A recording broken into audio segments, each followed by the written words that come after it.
ரஷ்யாவோட ட்ரோன்கள் ஒடசா பகுதிகள்ல நம்ம இன்னைக்கு காலையில பதிவுல கூட பார்த்தோம்.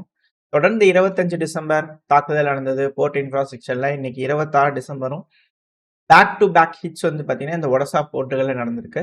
ஒடசால இருக்கக்கூடிய இண்டஸ்ட்ரியல் இன்ஃப்ராஸ்ட்ரக்சர்ஸ், போர்ட் இன்ஃப்ராஸ்ட்ரக்சர்ஸ் பல பகுதிகள் வந்து பார்த்தீங்கன்னா அடிச்சிருந்துருக்காங்க ரஷ்யா அப்படிங்கிற குற்றச்சாட்டுகள் வந்து இருக்கு. காலைல கூட பார்த்துருப்போம். ஒடசா எல்லாம் அந்த சன்ஃப்ளவர் ஆயில்லாம் லீக் ஆயிருக்குன்னு சொல்லிட்டு. மொத்தம் 2 வேவ். ஜிரான் ட்ரோன்கள் வந்து பார்த்தீங்கன்னா, இஸ்மாயில், போர்ட் ஆஃப் இஸ்மாயிலுக்கு ஒரு வேவ். ஆம் போர்ட் ஆஃப் மைக்கே அப்படிங்கிற அந்த போர்ட் ஒடசா பேலதனும் பக்கத்துல இருக்கும். ஸோ அந்த போர்ட்டுக்கு வந்து பார்த்தீங்கன்னா ஒரு wave. So back to back wave வந்து பார்த்தீங்கன்னா, ஒடசா பகுதிகள்ல ட்ரோன் தாக்குதல் நடந்துகிட்டே இருக்கு. ஒடசா முழுவதையும் வந்து பார்த்தீங்கன்னா, எரிச்சுக்கிட்டு இருக்கிறாங்க ரஷ்யா. இதுக்கான காரணங்கள் ஒரு வேள. கிரீமியாக்குள்ள ஒரு அட்டாக் பண்றதுக்கு உக்ரைன் தரப்புல ஏதாவது திட்டங்கள் போட்டிருக்கலாமா? அந்த காரணத்தினால இருக்கக்கூடிய பகுதிகள் எல்லாத்தையுமே ரஷ்ய தரப்புல இருந்து வேக வச்சுக்கிட்டு இருக்கிறாங்களா? அப்படின்ற கேள்விகள் இருக்கு. ஏன் அப்படின்னா, சமீபத்தில ரொம்ப ஸ்ட்ரேஞ்சான ஒரு விஷயம். ரஷ்யாக்குள்ள வந்து பார்த்தீங்கன்னா, இத்தன நாளா இல்ல. இப்ப திடீர்னு வந்து பார்த்தீங்கன்னா, இன்டர்நெட்லாம் ரொம்ப ஸ்லோவா தான் வேலை செய்யும். ரெஸ்ட்ரிக்டடா தான் இருக்கணும். கிரீமியாக்குள்ள வந்து பார்த்தீங்கன்னா, ரஷ்ய தரப்புல இருந்து அறிவிச்சிருக்காங்க. ஸோ இன்டர்நெட் ஆக்டிவிட்டி ஃபுல்லாவே கம்மியா இருக்கு. கிரீமியா பகுதிகள்ல. ஸோ இதெல்லாம் வச்சு பார்க்கும்போது, ரஷ்யா ஒன்ஸ் ஒடசாக்கும் போக வாய்ப்பு இருக்கு. மேபி ஒடசா பகுதிக்கு போறாங்க அப்படின்னா, அதிகப்படியான ஆயுதங்கள், பிரிப்பரேஷன் ஒர்க்லாம் இருக்கும். ஸோ இந்த பிரிப்பரேஷன் ஒர்க்லாம் யாரும் வீடியோ எடுத்து போடக்கூடாது அப்படிங்கிறதுக்காக கூட ரஷ்ய தரப்பு வந்து இது போல பண்ணியிருக்கலாம். இல்ல ரஷ்யா பிரிப்பேர் ஆகுறாங்களா? அப்படிங்கிற கேள்விகள் இருக்கு. ஸோ இங்க ஹெவியா அட்டாக்ஸ் நடந்துட்டு இருக்கா? அட் த சேம் டைம் ரஷ்யாக்குள்ளேயும் ட்ரோன்கள் வந்து பண்ணா 26 டிசம்பர் அதாவது இன்னைக்கு 77 ட்ரோன்கள். அதாவது 80 ட்ரோன்கள் கிட்ட அப்படிங்கிற உக்ரைனோட மீடியாக்கள் சொல்றாங்க. நியர்லி 80 அப்படிங்கிற சொல்லிக்கிறாங்க. துல்லியமா சொல்லணும்னா 87 ட்ரோன்கள். ரஷ்யாக்குள்ள வந்து பார்த்தீங்கன்னா, உக்ரைன் தரப்பு வந்து ஏவி விட்டுருக்காங்க. அதுல பலது டவுன் பண்ணாலும், உக்ரைனோட ட்ரோன்கள் வந்து பார்த்தீங்கன்னா, வோல்காகிராட் சிட்டி ஆயில் ரிஃபைனரி மேல வந்து பண்ணா தாக்குதல் பண்ணிக்குது. இப்ப மாறி, மாறி வந்து பண்ணா இருதரப்பையும் அடிச்சுக்கிறாங்க அப்படிங்கிற மாற்று கருத்து இல்ல. இதுல எங்க போய் பேச்சுவார்த்தை, என்ன, ஏது அப்படிங்கிற கேள்வி இருக்கு. இதுல இன்னொரு ஸ்ட்ரேஞ்சான ஒரு விஷயம் என்னன்னா, பேச்சுவார்த்தை இருக்கு. ரொம்ப குளோஸா இருக்கும் அப்படிங்கிறது போல பேசிக்கிறாங்க. பேசிக்கிறது மீடியாக்கள் முன்னாடி பேசுறது ஒண்ணா இருக்கு. செயல்கள் வேற மாரி இருக்கு இல்லையா? நம்ம சொல்லுவோம் இல்லையா? பேச்சுக்கள் எப்போ குறைஞ்சு செயல்கள் அதிகரிக்குதோ, அப்போ புரிஞ்சுக்கலாம் எஸ்கலேஷன் ஆரம்பிச்சுச்சு அப்படிங்கிறது போல. ஸோ அதுக்கான வேலைகள். உக்ரைன் எதுவும் கண்டனங்கள்லாம் தெரிவிக்கிறது இல்ல. ரஷ்யாவே எதுவும் கண்டனங்கள்லாம் தெரிவிக்கிறது இல்ல. மாறி, மாறி தரமா செஞ்சுக்கிறாங்க அப்படிங்கிறது தான் இதுல இருக்கக்கூடிய விஷயம். இப்படி இருக்கும்போது இன்னொரு ஸ்ட்ரேஞ்சான விஷயம் சொல்லியிருந்தேன் இல்லையா? மரியா ஜரக்கோ அவர்கள். ரஷ்யாவோட ஃபாரின் மினிஸ்ட்ரி ஸ்போக் வுமன் இருக்காங்களே, அவங்க தரப்புல இருந்து மக்களே ரஷ்ய மக்களே ஜெர்மனிக்கு போகாதீங்க. ரொம்ப அவாய்ட் பண்ண முடியாத சூழ்நிலையில மட்டும் போங்க. யாரும் முடிஞ்ச வரைக்கும் ஜெர்மனி பக்கத்துல தலை வச்சு கூட படுத்துறாதீங்க அப்படிங்கிறது போல ரஷ்ய தரப்பு வந்து சொல்லிக்கிறாங்க. இதுக்கான ப்ராப்பரான ரீசன் அவங்க தரப்புல இருந்து ஏதாவது குடுத்துருக்காங்கன்னா இல்ல. பிளன்ட்டா போகாதீங்க. யாருமே எக்காரணத்த கொண்டு போகாதீங்க அப்படிங்கிறத போல சொல்றாங்க. போர் வரக்கூடிய சூழல், இது போல விஷயங்கள், போர் பதட்டம், இது போல டைம்ல தான் வந்து பார்த்தீங்கன்னா, இல்ல ஒரு அஃபென்சிவ் ஆப்பரேஷன் இல்ல ஏதோ ஒண்ணு நடக்குது அப்படின்னா தான், இது போல இதெல்லாம் வரும். இப்ப ரஷ்ய தரப்பு வந்து குடுக்குறாங்க அப்படின்னா, என்ன காரணம்? அப்படின்ற கேள்வி இருக்கு. ஸோ, ரஷ்யா, உக்ரைன் பிரச்சனையில வந்து பார்த்தீங்கன்னா, ஒரு மாயை நடந்துகிட்டு இருக்கு. மெலோனி அவர்கள் சொன்னதுக்கப்புறம், டஃப்பா இருந்ததா? இதுக்கப்புறம் தான் அ விளையாட்டே இருக்கு. இது ட்ரைலர் தான் அப்படிங்கிறது போல 2025 டஃப்பா இருந்ததா? ஒண்ணும் கவலைப்படாதீங்க. ரெஸ்ட் எடுத்துக்கோங்க. ஜாலியா இருந்துக்கோங்க. 2026 இன்னும் பயங்கரமா இருக்கும். அப்படிங்கிறதெல்லாம் அவங்க தரப்புன்னு சொல்லியிருந்தாங்க இல்லையா? அதெல்லாம் வச்சு பார்க்கும்போது இவங்க பேச்சுவார்த்தைக்குலாம் போற மாரி தெரியலையே அப்படிங்க போல இருக்கு. அது மட்டும் இல்லாம அடுத்தது அப்படி நம்ம மிடில் ஈஸ்ட் கிட்ட வந்துட்டோம்னா, இங்க ஒரு புது அலையன்ஸ் ஃபார்ம் ஆயிட்டு இருக்கா? அப்படிங்கிற கேள்விகள் பல அனலிஸ்ட்டுக்குள்ள இருக்கு. அதுக்கான காரணம் என்னன்னா, ஆ ஈரானோட ஃபாரின் மினிஸ்டர் அப்பாஸ் அராக்சி அவர்கள். முதல்ல அவரோட ஸ்டேட்மெண்ட் பார்த்தோம்னா, அதாவதுங்க போர் ஆரம்பிக்கிறதுக்கு முன்னாடி நம்மளுக்கு நடுவுல என்ன தெரியுமா பேசுனாங்க? Unconditional surrender. எந்த நெகோசியேஷனும் கிடையாது. வந்து சரண்டர் ஆகுறத தவிர வேற இல்ல. சொல்றத கேட்டு செஞ்சுக்கணும். அப்படிங்கிறது போல பார்த்தீங்கன்னா சொன்னாங்க. நம்மளோட சுப்ரீம் கமாண்டர் என்ன சொன்னாரு? என்னதான் செய்றானுங்கன்னு பார்ப்போம். நம்ம நம்ம டிஃபெண்ட் பண்ணிக்கலாம் அப்படிங்கிறது போல சுப்ரீம் கமாண்டர் அவர்கள் வந்து பார்த்தீங்கன்னா, டிஃபெண்ட் பண்றதுக்கு ரெசிஸ்ட் பண்ணலாங்கிறத சூஸ் பண்ணாரு. கரெக்ட்டா 12 நாள் தான். ஃபர்ஸ்ட் டே வந்து சரண்டர் ஆகு, முட்டி போடு அப்படிங்கிறது போல இருந்தாய்ங்க. கரெக்ட்டா 12 நாள்ல அமெரிக்கா வந்து என்ன சொல்றாங்கன்னா, ஜியோனிஸ்ட் ரெஜிம் இருக்கு இல்லையா? ஏன்னா ஈரான் தரப்பு வந்து ஜியோனிஸ்ட்ன்னு சொல்லுவாங்க. இஸ்ரேல். அவங்க வந்து 4 மணிக்கு முடிச்சுக்கலான்ட்டு இருக்காங்க கம்ப்ளீட்டா எல்லாத்தையும். 4 மணிக்கு வந்து பண்ணா எல்லாத்தையும் முடிச்சுக்கலான்ட்டு இருக்கோம். ஸோ நீங்களும் ஸ்டாப் பண்ணிக்குவீங்கன்னு நெனைக்கிறோம். புரியுதுங்களா? 10 நாள், 12 நாள்ல வந்து பார்த்தீங்கன்னா, அப்படியே மாறிடுச்சு. அன்கண்டிஷனல்ன்றது போயிட்டு, அன்கண்டிஷனல் சீஸ்ஃபயரா மாறிடுச்சு. இத வந்து பண்ணா அப்பாஸ் அராஜ் அவர்கள் காமெடி பண்ணிக்கிறாரு. ஏன் இப்படி நடந்துச்சு? ரெசிஸ்டன்ஸ். நம்ம ரெசிஸ்ட் பண்ணது தான் காரணம் அப்படிங்கிறது போல தொடர்ந்து பேசிக்கிறாரு. இதுல பல விஷயங்கள் இருக்கு. துருக்கி, ஈரான் இவங்க 2 பேத்துக்குள்ள இருக்கக்கூடிய அந்த காமன் இன்டர்செக்ஷன் அதாவது நம்ம ஈரானுக்கு பத்தி நம்ம பேசியிருப்போம். பல அனாலிசிஸ். அந்த டைம்ல தொடர்ந்து பார்த்திருந்தீங்கன்னா தெரிஞ்சிருக்கும். நம்ம சொல்லியிருப்போம். ஈரானுக்கும், துருக்கிக்கும் காமனான கிரவுண்ட்ஸ் நெறைய இருக்கு. அதுல வொர்க் பண்ணுவாங்க அப்படிங்கிறது போல. அதாவது இப்போ துருக்கி, ஈரானோட இணைவு அப்படிங்கிறது இந்த பகுதியில இருக்கா? At the same time Saudi Arabia. இஸ்ரேலுக்கு வார்னிங்க குடுத்துருக்காங்க. சிரியால நீங்க செய்யக்கூடிய வேலைகள்லாம் அங்க நார்மலைசேஷன் இருக்கு இல்லையா? அமைதி. அத இன்னும் ஃபர்தரா வந்து பார்த்தீங்கன்னா, பிரச்சனைக்குள்ளாக்குது அப்படிங்கிறது போல அ ஸ் சவுதி அரேபியா தரப்புலருந்து இஸ்ரேலுக்கு warning. At the same time united ஸ்டேட்ஸுக்கும் இங்க பாருங்க இஸ்ரேல் தேவையில்லாம சிரியாவோட ஸ்டெபிலிட்டிய சீர்குலைச்சிட்டு இருக்காங்க. அதுக்கான வேலைகள செய்ய விடாம பார்த்துக்கோங்க. அப்படிங்கிற ஒரு வார்னிங் இரு தரப்புலயும் வந்து பண்ணா சவுதி தரப்புலருந்து குடுத்துருக்காங்க. யுஏஇக்கு எகெயின்ஸ்டா அ தெற்கு யெமன வந்து பார்த்தீங்கன்னா, சவுதி தலைமையில இருக்கக்கூடிய வடக்கு யெமன் அடிக்க ஆரம்பிச்சுட்டாங்க.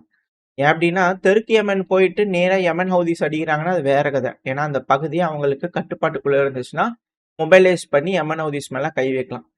அதுக்கு சவுதி அமைதியா இருந்து வேடிக்கை பார்த்துருந்தாங்கன்னா பரவால்ல. ஆனா இப்போ அ யெமன் ஹவுதிஸ் கிட்ட அந்த அளவுக்கு போக விடாம, சவுதியே வந்து பார்த்தீங்கன்னா, தெற்கு யெமன அடிக்கிறாங்க அப்டின்னா, இந்த இடத்துல வேறொரு அலையன்ஸ் ஃபார்ம் ஆகுதா? அப்டின்ற கேள்விகள் இருக்கு. ஈரானுக்கும், சவுதிக்கும் நடுவுலயே வந்து பார்த்தீங்கன்னா, சீனா தரப்பு வந்து கை குலுக்கி ராசி பண்ணி வச்சுக்கிட்டு இருக்காங்க.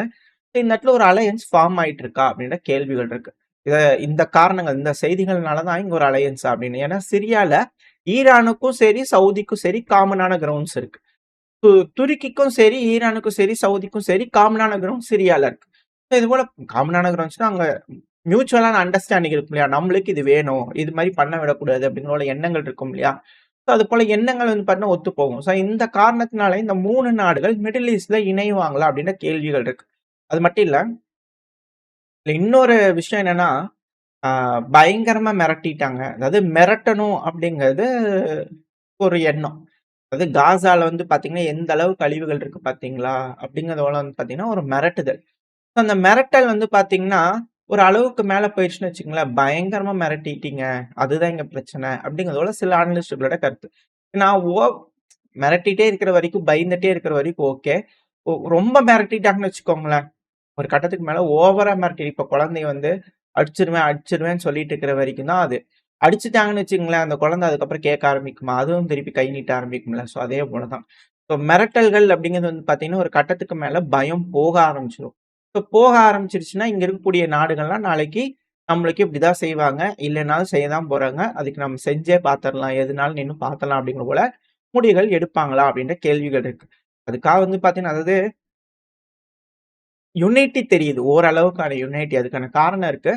ஆ துருக்கி தரப்புல வந்து பார்த்தீங்கன்னா, எகெயின்ஸ்டா இப்போ இஸ்ரேல் தரப்புல இருந்து இந்த சைப்ரஸ் கூட கிரீஸோட இணைஞ்சு செய்யக்கூடிய வேலை. ஸோ அத கவுண்டர் குடுக்கறதுக்கு துருக்கி ஈரானோட இணைஞ்சு இந்த ஈராக், சிரியா இந்த பகுதிகள்ல வந்து பார்த்தீங்கன்னா, செய்யக்கூடிய வேலைகள்.